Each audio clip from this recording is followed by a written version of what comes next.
নবীজি সাল্লাল্লাহু আলাইহি সাল্লাম বলেছেন, জিলহজের এই 10 দিন পহেলা জিলহজ থেকে 10 জিলহজ পর্যন্ত এই 10টা দিন নেক আমল করলে আল্লাহর কাছে এর মর্যাদা, মাহাত্ম্য, ফজিলত এত বেশি যে অন্য কোন সময়ের অন্য কোন আমলে আল্লাহ এত খুশি হন না বা আল্লাহর কাছে এত প্রিয় না। এই দশকের ভালো কাজ আল্লাহর কাছে যত বেশি প্রিয়। জিলহজের প্রথম দশকের যত গুরুত্ব কোরআন হাদিসে এবং সালাফে সালেহিনের আমলের মধ্যে বর্ণিত হয়েছে, আমাদের সমাজে এই 10টা দিনের ইবাদতের ব্যাপারে মানুষের অবহেলা যেন ততটাই চরমে।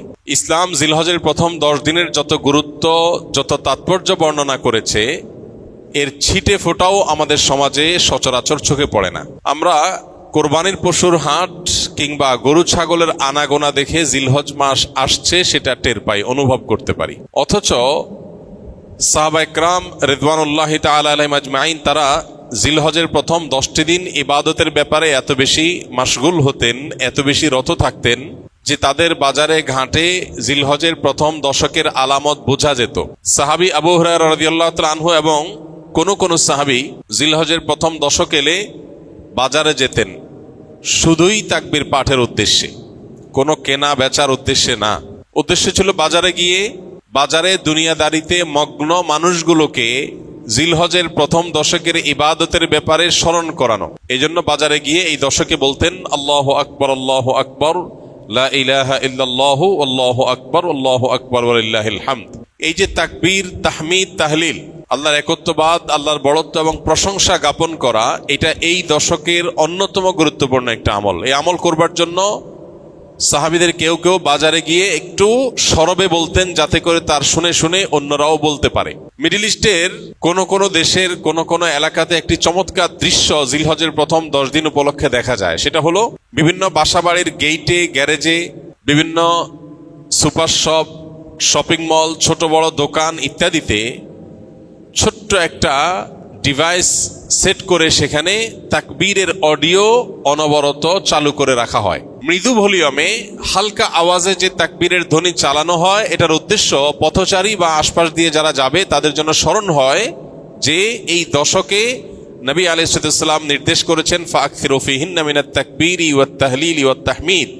এই দিনগুলো যখন আসবে এবং তাকবীরের তাশরিকের আইয়ামে তাশরিকে যে দিনগুলো আছে সেগুলোতেও আল্লাহর একত্ববাদের বর্ণনা লা ইলাহা ইল্লাল্লাহ বলার মাধ্যমে, আল্লাহর বড়ত্বের বর্ণনা আল্লাহু আকবার বলার মাধ্যমে, আল্লাহর প্রশংসার জ্ঞাপন আলহামদুলিল্লাহ বলার মাধ্যমে বেশি বেশি যেন করি আমরা। নবীজি নির্দেশ করেছেন তোমরা এই দিনগুলোতে বেশি বেশি লা ইলাহা ইল্লাল্লাহ, আল্লাহু আকবার, আলহামদুলিল্লাহ এগুলো পাঠ করবে। এই জন্য ভাইরা আমার, আমাদের কর্তব্য হলো জিলহজের প্রথম দশকের ইবাদত, এর তাৎপর্য, এর আমল, এর গুরুত্ব, এর মাহাত্ম্য এ সম্পর্কে সমাজে জানাশোনা যেন বাড়ে, সচেতনতা যেন বাড়ে। এই হারিয়ে যাওয়া বা অনেকটাই মানুষের আমল থেকে সরে যাওয়া, ছুটে যাওয়া এই বিষয়টাকে যেন পুনরায় জিন্দা করা যায়, এই জন্য আমাদের ভূমিকা রাখা দরকার। আমরা যদি প্রত্যেকটা মানুষ যার যার জায়গা থেকে সিদ্ধান্ত গ্রহণ করি যে জিলহজের প্রথম দশক উপলক্ষে কোরআন এবং হাদিসের আলোকে যে করণীয়গুলো আছে এগুলো একজন ইমানদার হিসাবে আমি আমল করব, আরো 2-4-5 জন মানুষকে আমি অ্যাওয়্যার করব, সচেতন করব, ইনশাআল্লাহ অনেকটা হারিয়ে যাওয়া এই আমলগুলো নতুন করে পুনরায় জিন্দা হবে, জীবিত হবে। চেষ্টা করা যাবে তো ইনশাআল্লাহ? প্রিয় ভাইরা আমার, আমাদের মধ্যে কেউ যদি বাজারে যায়, চায়ের দোকানে যায় এবং যে একটু যদি জোরে আল্লাহু আকবার, আল্লাহু আকবার, লা ইলাহা ইল্লাল্লাহ, আল্লাহু আকবার, আল্লাহু আকবার ওয়া লিল্লাহিল হামদ, তাকবীর, তাহমিদ, তাহলিল যদি পাঠ করে, কোনো কাজ নাই, কোনো কারণ নাই, চায়ের দোকানের আড্ডার মধ্যে গিয়ে একটু উচ্চস্বরে তাকবীর পাঠ করেছে কেউ, তাহলে সমাজের মানুষ সেটাকে নেগেটিভলি দেখবে, মনে করবে লোকটার মাথায় সমস্যা কিনা, হঠাৎ করে তাকবীর কেন বলল। অর্থাৎ এই পরিমাণ গাফলতিতে আমরা নিমজ্জিত হয়ে গেছি যে আল্লাহর জিকিরটা আমাদের কাছে অস্বাভাবিক আর গাফলতিটা স্বাভাবিক হয়ে গেছে। এই পরিস্থিতি থেকে উম্মতকে বাঁচাবার জন্য আমরা একটু চেষ্টা করতে পারি না ইনশাআল্লাহ? স্কিলের ভাইরা যারা আছেন, বিশেষ করে ছুটি হয়ে যাবে, বাড়িতে যাবেন, ঘরে যখন একটু প্রবেশ করবেন, ঘরের লোকজন বিভিন্ন কাজে আছে, একটু মৃদু ভলিউমে, ডিস্টার্ব করার মতো আওয়াজে না, একটু মৃদু ভলিউমে আপনি যদি তাকবীর বলে ওঠেন, হয়তো আরেকজনের স্মরণ হবে ইনশাআল্লাহ। আমরা এখানেও যে কয়দিন আসি, আমরা বাহির থেকে এসে রুমে প্রবেশ করলাম বা কয়েকজনের মধ্যে প্রবেশ করলাম, তখন যদি একটু সরবে পড়ি এ উদ্দেশ্যে যাতে করে অন্যের স্মরণ হয়, তাহলে হয়তো আমলটা জিন্দা হবে। জিলহজের প্রথম দশক উপলক্ষে আমাদের সবগুলো মনিটরে ইনশাআল্লাহ এই দশকে তাকবীরের ধ্বনি উচ্চারিত হতে থাকবে মৃদু ভলিউমে, যাতে করে অন্যদের স্মরণ হয়। এবং এই দশকের ফজিলত, তাৎপর্য, মাহাত্ম্য এবং করণীয় সম্পর্কে অনেকগুলো লিফলেট প্রিন্ট করা হয়েছে। আমরা এগুলো নিয়ে যাব ইনশাআল্লাহ, একটা দুটা করে সংগ্রহ করব। আজকে মসজিদে রাখা উচিত ছিল,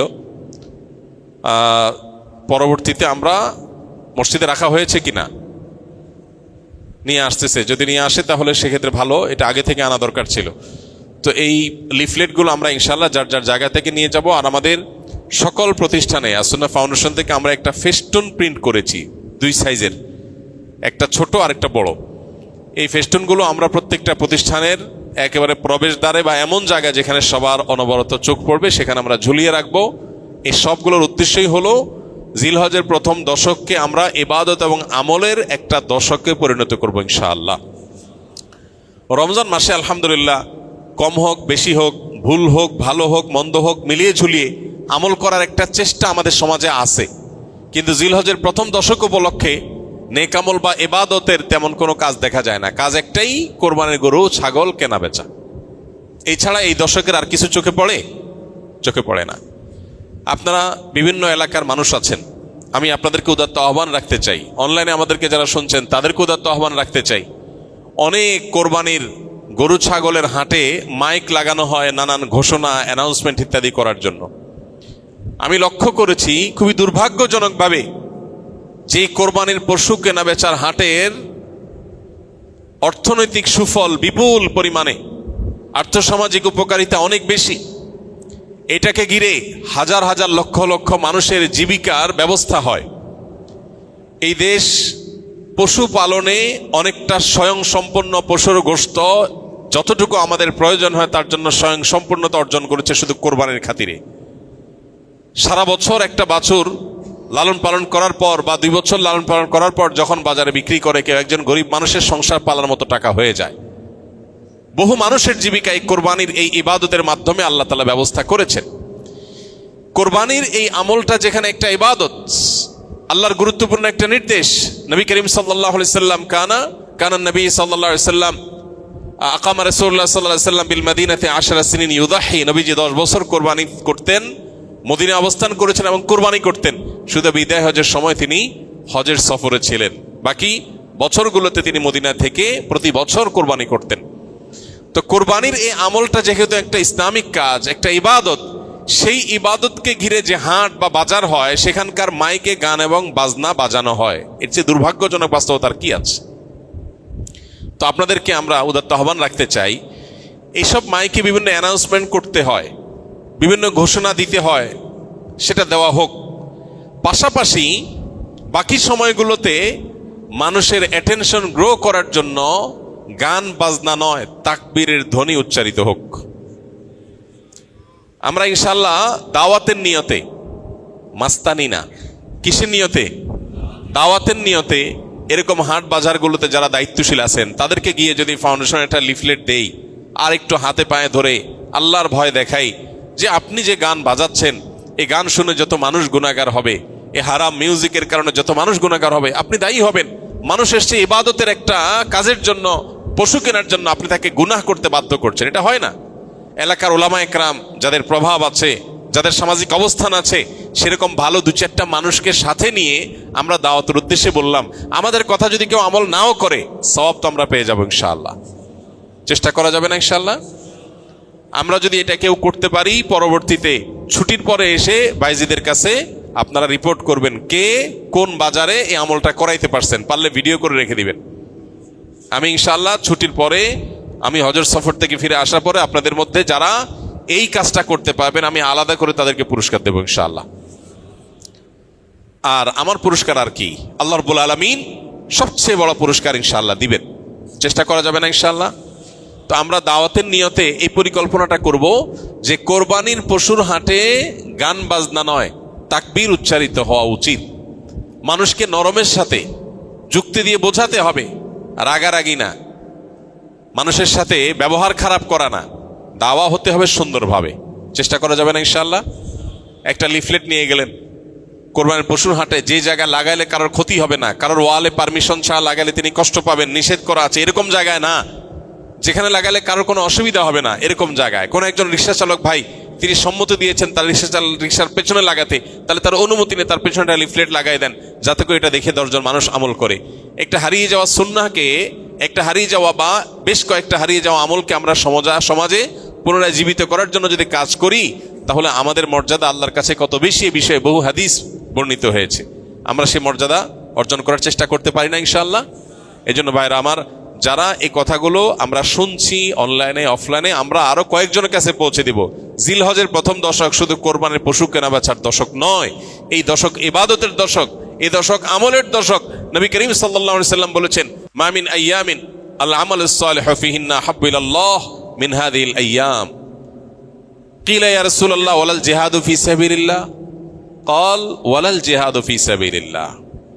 নবীজি সাল্লাল্লাহু আলাইহি সাল্লাম বলেছেন, জিলহজের এই 10 দিন, এই 10 দিন, পহেলা জিলহজ থেকে 10ই জিলহজ পর্যন্ত, এই 10টা দিন নেক আমল করলে আল্লাহর কাছে এর মর্যাদা, মাহাত্ম্য, ফজিলত এত বেশি যে অন্য কোন সময়ের অন্য কোন আমলে আল্লাহ এত খুশি হন না বা আল্লাহর কাছে এত প্রিয় না।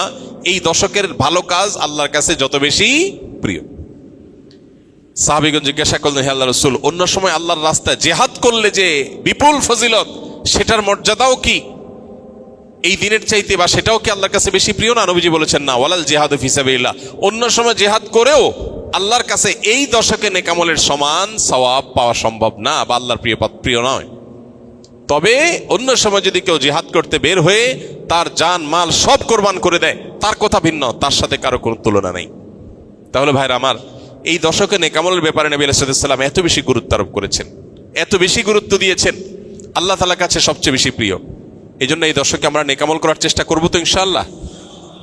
এই দশক উপলক্ষে আমরা 10টি কাজ করব। নাম্বার 1, এই দশক উপলক্ষে সাধারণ যে নেক আমলগুলো আছে, রুটিন যে ভালো কাজগুলো আছে, এগুলো বেশি বেশি করব।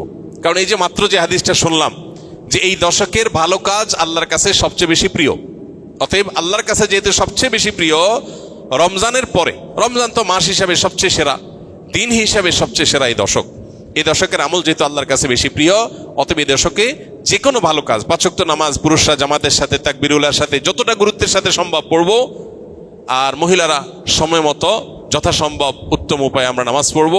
এর বাইরে নফল নামাজগুলো পড়ার চেষ্টা করবো, ইশরাক তাহাজ্জুদের চেষ্টা করবো ইনশাআল্লাহ।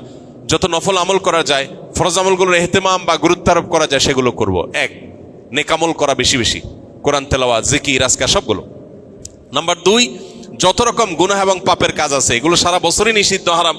হারাম তো সারা বছরই হারাম। যে আমল, যে কাজ গুনাহ, সেটা সারা বছর করাটাই গুনাহ, কিন্তু এই দশকে করাটা বিশেষভাবে নিষিদ্ধ এবং এই দশকে করাটা বিশেষভাবে জঘন্য। কারণ যে দশকে আল্লাহর কাছে নেক আমল করা প্রিয়, সে দশকে আপনি বদামল করলেন, সেটা আরো জঘন্য হবে না? এই জন্য এমনিতেই সম্মানিত 4 মাস সম্পর্কে আল্লাহ রাব্বুল আলামিন বলেছেন, ফালা তাজলিমু ফিহিন্না আনফুসাকুম। এই দশক, এই মাসগুলোতে তোমরা নিজেদের প্রতি অবিচার করো না। এই জন্য জিলহজের প্রথম দশক সম্মানিত 10 মাস, 4 মাসেরও অংশ, আবার মর্যাদাপূর্ণ দশক, আল্লাহর কাছে সবচেয়ে প্রিয় নেক আমলের জন্য। অতএব সেই দশকে আমরা গুনাহ থেকে, পাপের কাজ থেকে বেঁচে থাকার ব্যাপারে বিশেষভাবে যত্নশীল থাকবো ইনশাআল্লাহ। যে আমলে, যে বদামলের সাথে আমরা জড়িত, যে গুনাহের সাথে জড়িত, এই দশকে সেটাতে বেঁচে থাকার চেষ্টা করব। মোবাইলে, সোশ্যাল মিডিয়াতে, ফেসবুকে, হোয়াটসঅ্যাপে, ইউটিউবে কোনো হারাম জিনিস দেখবো না, শুনবো না এবং হারাম কাজ করবো না ইনশাআল্লাহ।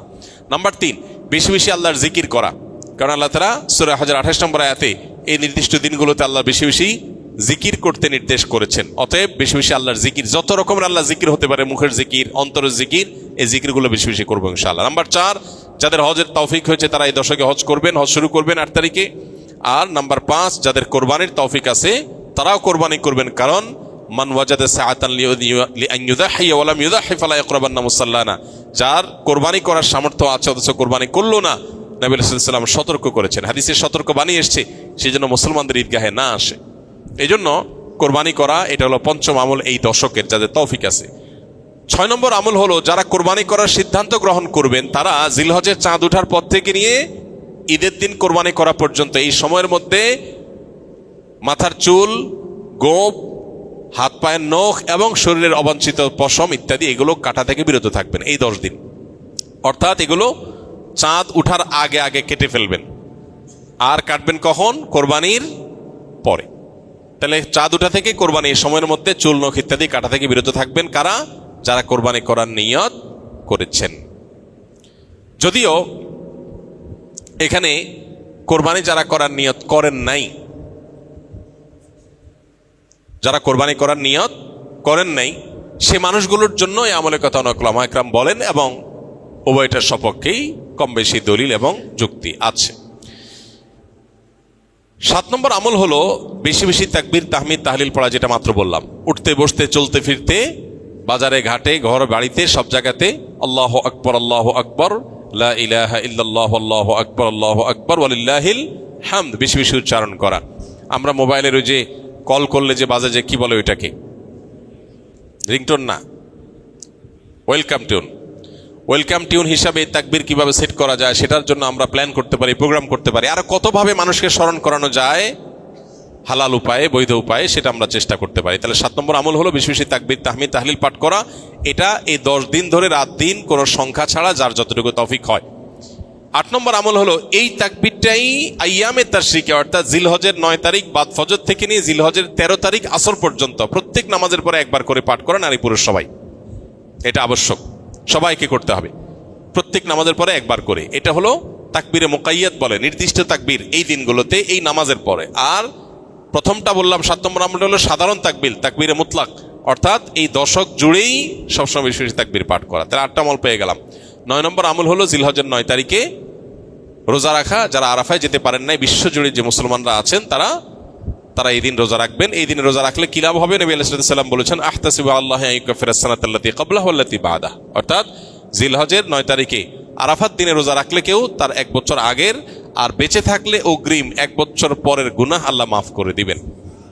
অর্থাৎ সগীরা গুনাহগুলো আল্লাহ তাআলা মাফ করে দিবেন। এই জন্য এই আমলটা করার চেষ্টা করা। শুধু জিলহজের 9 তারিখই নয়, অনেক উলামা ইকরাম জিলহজের 1 থেকে 9 পর্যন্ত এই সবগুলো দিনকে রোজা রাখাটাকে মুস্তাহাব বলেছেন। আর 10 নম্বর আমল হলো ঈদের দিনে যে সুন্নাহগুলো আছে সেগুলো পালন করা। অতএব জিলহজের এই দশককে আমল এবং ইবাদত দিয়ে সাজাবার চেষ্টা করব তো আমরা ইনশাআল্লাহ। বেশি বেশি তাকবীর তাহলিল তাহমিদ নিজেরা পড়বো, অন্যদেরকে উদ্বুদ্ধ করব, চেষ্টা করা যাবে না ইনশাআল্লাহ। আল্লাহ রাব্বুল আলামিন আপনাকে আমাকে আমাদের সবাইকে আমলের তৌফিক দান করুন।